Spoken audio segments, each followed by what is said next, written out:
Kia ora and welcome to the Trends Property Insight series. I'm your host, Andrew Johnson, and on this episode, we're climbing up to demystify one of the most important, yet often overlooked and underappreciated parts of your home, your roof.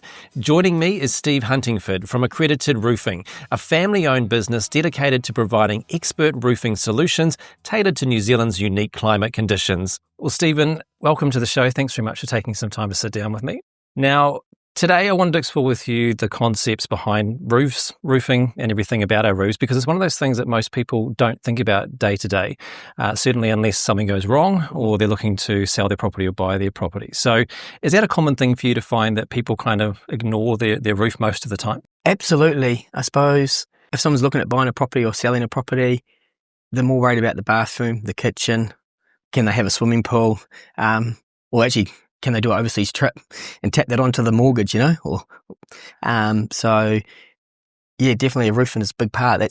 The roof's over your head, right? So that's got to protect you. It's the first point of contact that the weather's going to hit the house. So roof's pretty important. Get that right. And tell me a little bit about your company, Accredited Roofing. So it's a family company, right? Yes. So we've been in the industry since the late 1990s.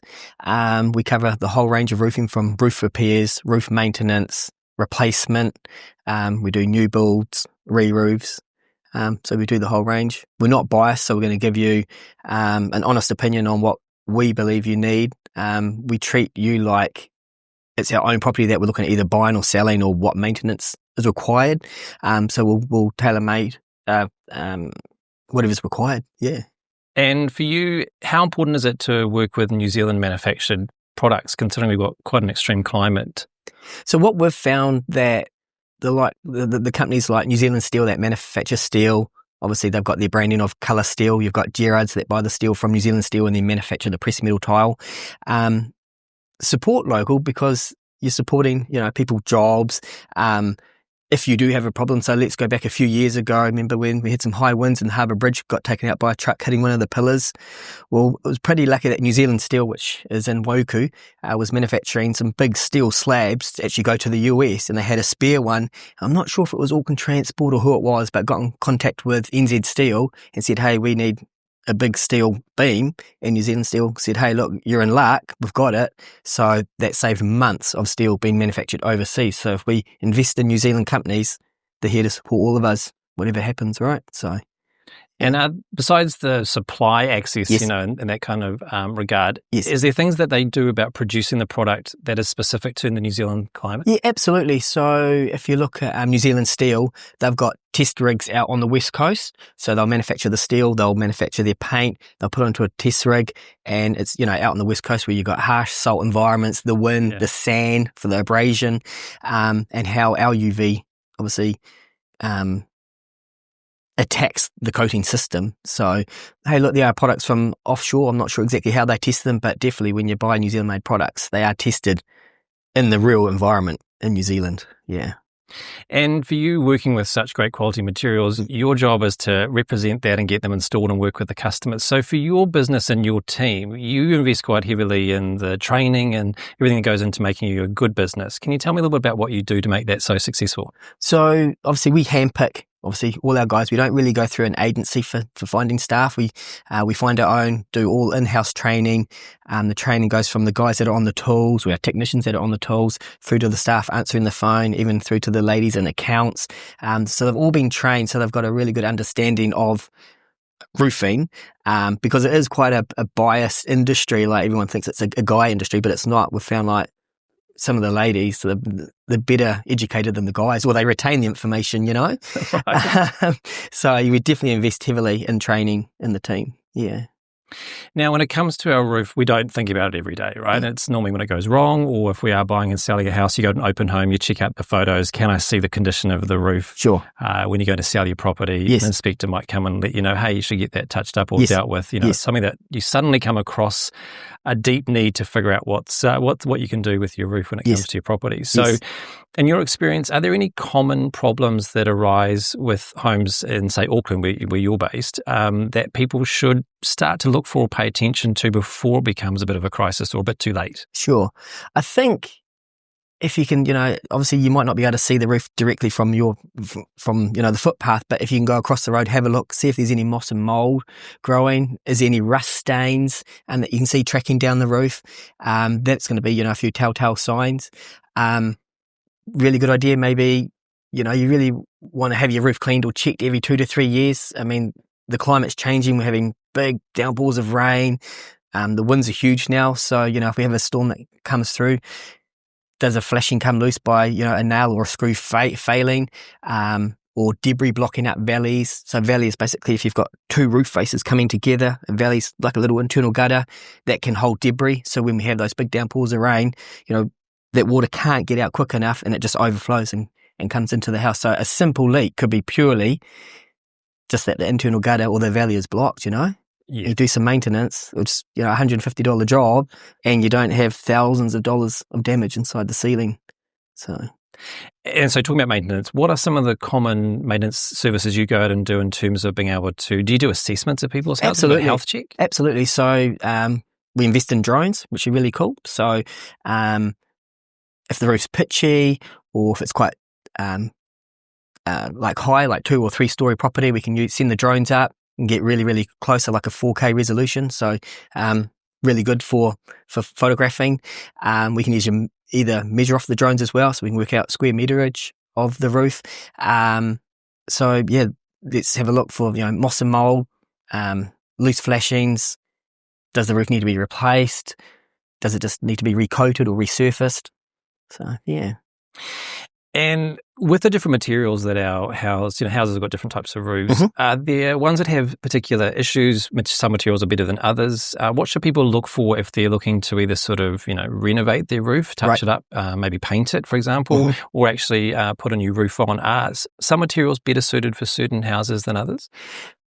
Definitely. And so say if you've got say if you've got a long run roof or a pressed metal tile roof, you can't just go and put on a concrete tile roof because concrete tiles is a heavyweight roof. So an average roof, if it was concrete tile, is going to be around that 13 tonne, where a lightweight roof is only around a tonne. So that's a huge difference, right?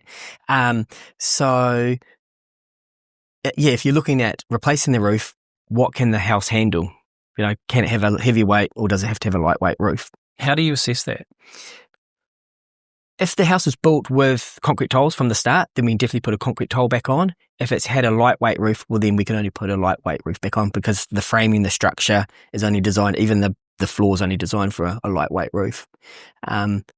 Also, in how long you're going to be in the property. If you're going to be in the house for 10 years, would you invest in, a paint job versus actually a whole new roof that you're going to get a 30 to 50 year guarantee?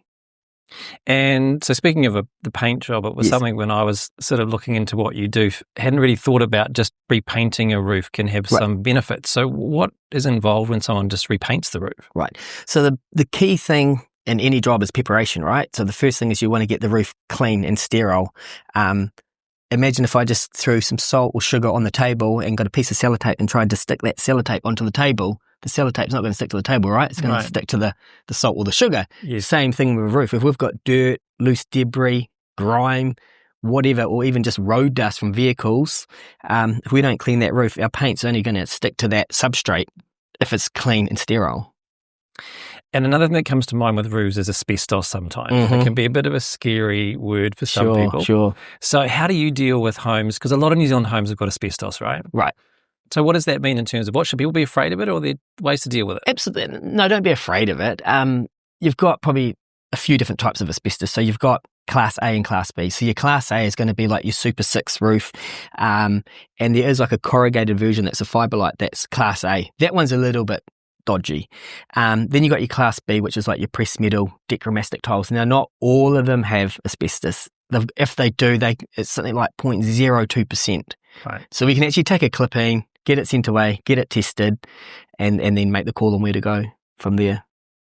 And so you just used a fancy word there in terms of decromastic. Decromastic? Yeah, so what's decromastic? That? So basically with your pressed metal tile, they used to use a bitumen glue, and they called that decromastic.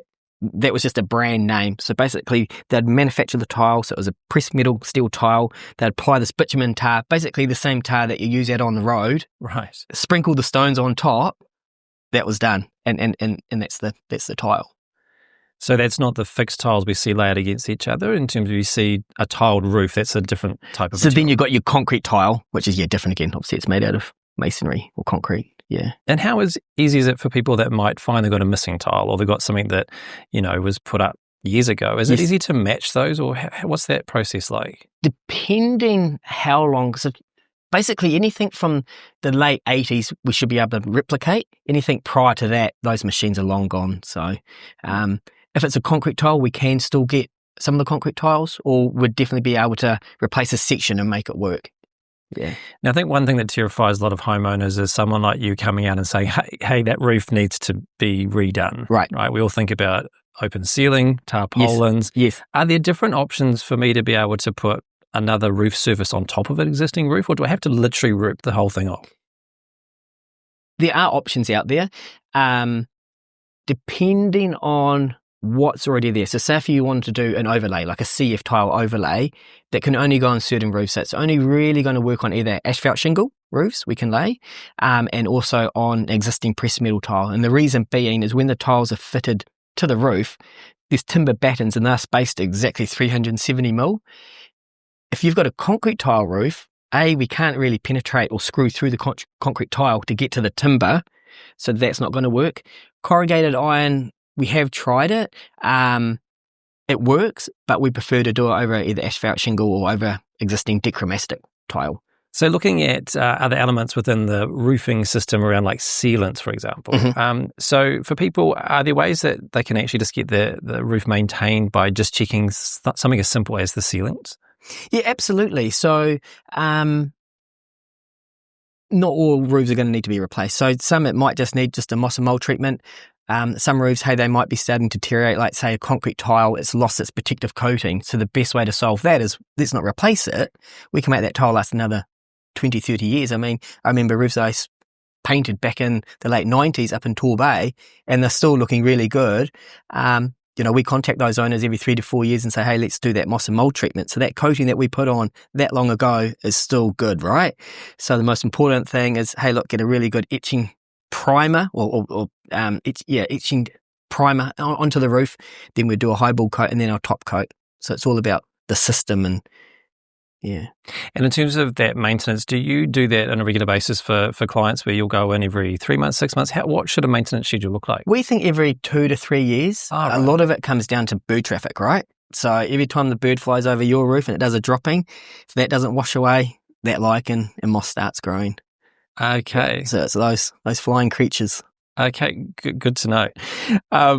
And when it comes to the aesthetic of your roof, what are the different options that people have these days? Because it does seem that it's quite extensive, the different options. Are there ones that provide a certain look or a different aesthetic? Absolutely. The range is pretty exciting out there now. So, I mean, you've got your standard profiles, which would be your concrete tile, your pressed metal tile, your corrugated iron, your rib profile. You've got your standing seam, which we do a lot of, which is a really cool look. I know Gerard's are manufacturing a new tile called the Caliber. So it's a very slick, flat-looking tile. It's looking really grass. So, yeah. And are there any particular jobs that you look back on and think, that was a real challenge? I'm really proud of what we did. Certain jobs that stick in your mind as something that you're really proud of? Absolutely. The harder jobs are the best jobs, right? Because they're the ones that they're testing you, and you stand back at and you look at what you've created and what you've done, and you're like, yeah, that works, And you're not just installing the roof, you're thinking, how's this going to look? And is it going to be functional? Is it not going to blow away?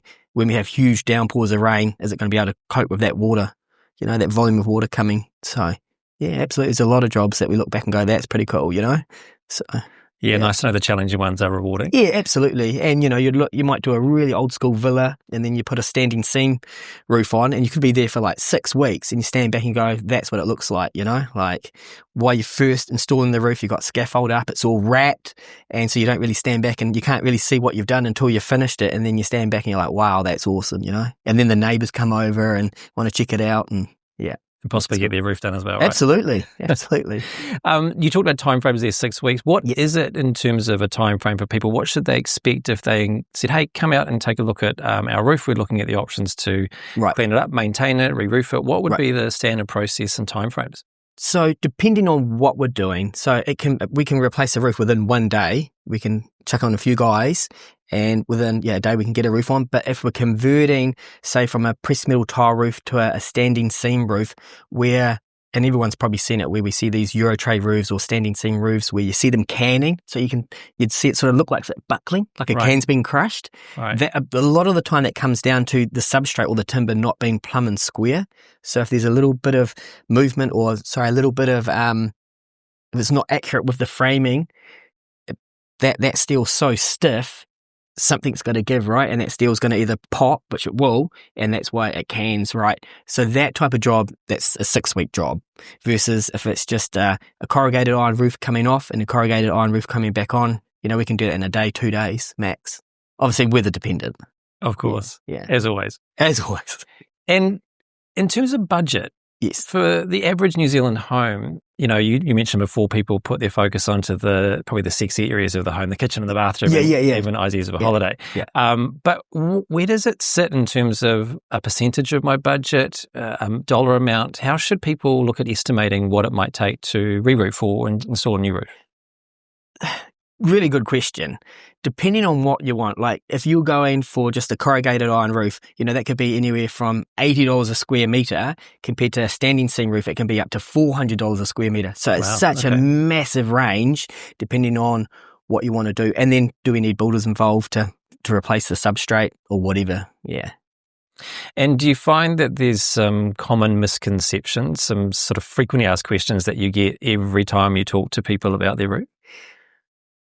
I suppose people want to just take the cheapest option, but cheapest option doesn't always work, So the most important thing is get a second opinion, make sure they're LBP'd, because then they're licensed, and someone that's been in the industry for a long time is really important. How does someone get licensed? What does that mean? So there's 2 ways of doing it. If you've been roofing for, 10, 15 years, basically you can show the experience that you've done, get referrals from other builders or architects or even homeowners, say, yes, hey, look, Accredited Roofing's done my roof or whatever, and you can go that way about it. Or you can go to uni and do a course and go that way about it.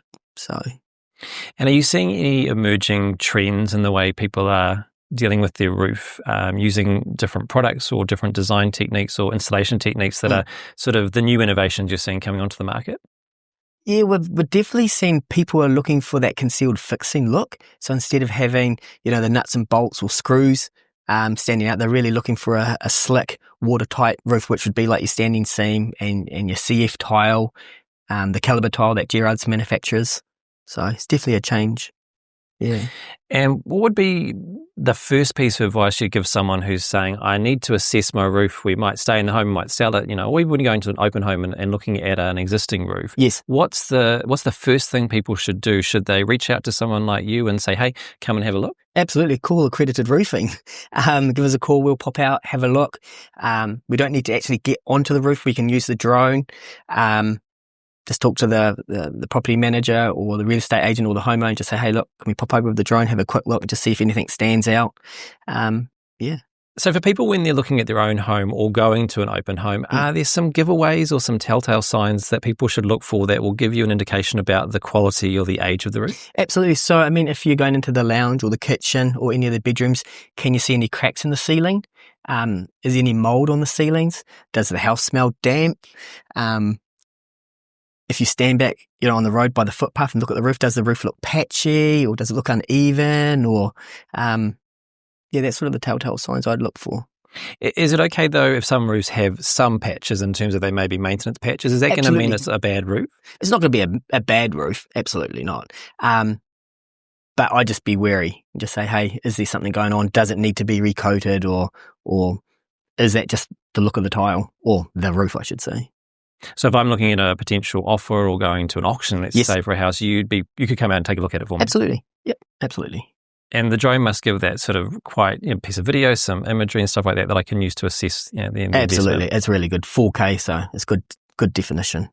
And so people visit your website, you've got a whole lot of services there. So just for those who don't know, what is the range of things that you guys can actually do for people? So we do everything from finding leaks, moss and mold treatments, roof replacement, roof coatings. We do the lot. Excellent. Hey, well, thank you so much for taking some No time to worries. sit down and just investigate some of those crazy things that we don't think about every day, but as important as the roof over our head. Yeah, absolutely. It's really important. And thanks to you for spending some time with us. Don't forget, you can find all our episodes on our platform by visiting trendsproperty.com. Here you can browse ideas and inspiration, products, people and places offering solutions for you on your property journey. Remember, you can sign up and join the Trends Property community where you can connect, collect and collaborate with others, or take advantage of our educational guides to help you take the right steps in the right direction. As always, thanks for listening. We hope to see you next time on the Trends Property Insight series, where we help you find your place your way. Ka kite. Goodbye.